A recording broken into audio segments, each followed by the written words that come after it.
পৃথিবীর সবচেয়ে বড় ইনভেস্টর ওয়ারেন বাফেট একটা মারাত্মক কথা বলেছিলেন। ঘুমানোর সময়ও যদি আপনার টাকা আপনার জন্য কাজ না করে, তবে আজীবন আপনাকে টাকার জন্যই কাজ করে যেতে হবে। মানে আপনি সারা জীবন গাধার মতো খাটবেন ঠিকই, কিন্তু বড় লোক আর হতে পারবেন না। একটু খেয়াল করলেই দেখবেন, কয়েক বছর আগে যে জিনিসটার দাম 100 টাকা ছিল, সেটা এখন 200 বা 300 টাকা। কেন? কারণ ইনফ্লেশন বা মুদ্রাস্ফীতি। আপনি যদি টাকা শুধু ব্যাংকে ফেলে রাখেন বা বালিশের নিচে লুকিয়ে রাখেন, আপনার টাকার ভ্যালু দিন দিন কমতেই থাকবে। তাই টাকাকে কাজে লাগাতে হবে, মানে ইনভেস্ট করতে হবে। এখন ইনভেস্টের কথা শুনলেই আমাদের বুক কাঁপে, তাই না? ভাবি, টাকা যদি সব লস হয়ে যায়? দেখুন, ইনভেস্টের সিম্পল দুটো রুল আছে, রিস্ক আর রিটার্ন। না বুঝে অন্যের কথায় লাভ দিলে রিস্ক, আর বুঝে শুনে সেফ জায়গায় টাকা রাখলে রিটার্ন আসবেই। আজ আপনাদের জন্য ওয়ারেন বাফেটের কনসেপ্ট থেকে 6টি বেস্ট ইনভেস্টমেন্ট আইডিয়া নিয়ে এসেছি। চলুন ঝটপট দেখে নিই। 1. ফিক্সড ডিপোজিট বা এফডি। যারা একদমই রিস্ক নিতে চান না, তাদের জন্য এটা। টাকা হারাবে না, কিন্তু রিটার্নও খুব কম, 5 থেকে 10%। তবে হ্যাঁ, বেশি লাভের আশায় ভুলেও কোনো আজে বাজে সমিতিতে টাকা রাখবেন না। অবশ্যই ট্রাস্টেড বা সরকারি ব্যাংক বেছে নিন। 2. স্বর্ণ বা গোল্ড। এটা মিডিয়াম রিস্ক আর মিডিয়াম রিটার্নের জায়গা। লং টার্মে স্বর্ণ আপনাকে ভালো লাভ দেবেই, কিন্তু ঝামেলা হলো চুরির ভয় থাকে, আর খাঁটি সোনা না চিনলে ঠকার চান্স 100%। 3.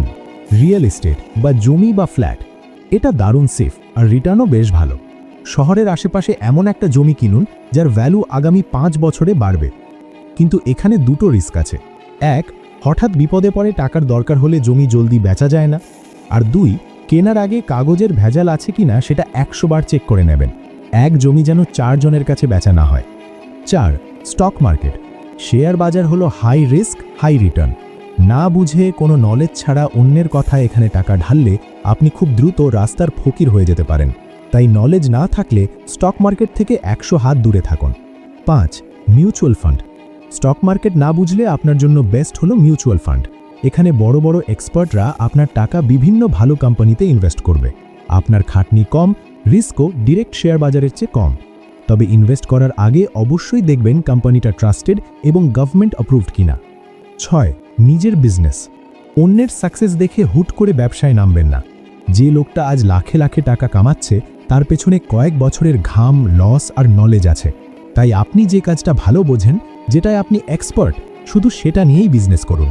দরকার হলে আগে কিছুদিন কাজটা শিখে নিন, তারপর মাঠে নামুন। সাকসেস আসবেই। তো এখন ডিসিশন আপনার। সেফ থাকতে চাইলে ব্যাংক বা রিয়েল এস্টেট, নলেজ থাকলে স্টক মার্কেট বা বিজনেস।